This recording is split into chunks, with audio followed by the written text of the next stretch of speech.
чихрийн шижин буюу сахар гэдэг өвчин биднэрийн хялгасан судсыг төрүүлж гэмтээдэг онцлогтой. Энэ нь юу гэсэн үг вэ гэхээр маш нарийнхан судас хаана байна, маш жижигхэн судас хаана байна, тэрнээс эхэлж гэмтээдэг онцлогтой гэсэн үг байх нь байна.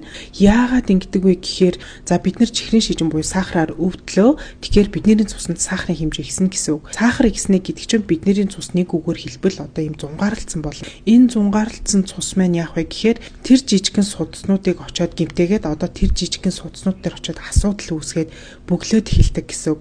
Тийм болохоор сахартай хүмүүсийн хөлн даардаг, бөөр нь өвддөг, нүд нь эхэлж гэмтдэг, тархины жижиг судаснууд гэмтэж эхэлдэг. Тэр тусмаа сахараар олон жил удаан өвдөд, өөрөөр хэлбэл сахараар өвдөд 10-аас дээш жил болсон тохиолдолд бөөрийн үйл ажиллагаа муудаж эхэлдэг. Яагаад гэхээр тэр бөөр гэдэг эрхтэн маань цусыг шүүгээд бидний биес хортой бодисыг гадагшлуулж идэг. Тийм жижигхэн хялгасан судасны бөөгнөрлөөс бүтчихэдэг байхгүй юу? Тэгэхээр цусны сахар өндөр байна гэдэг чинь тэр хялгасан судасанд ачаалал өгнө гэмтэн гэсэн үг.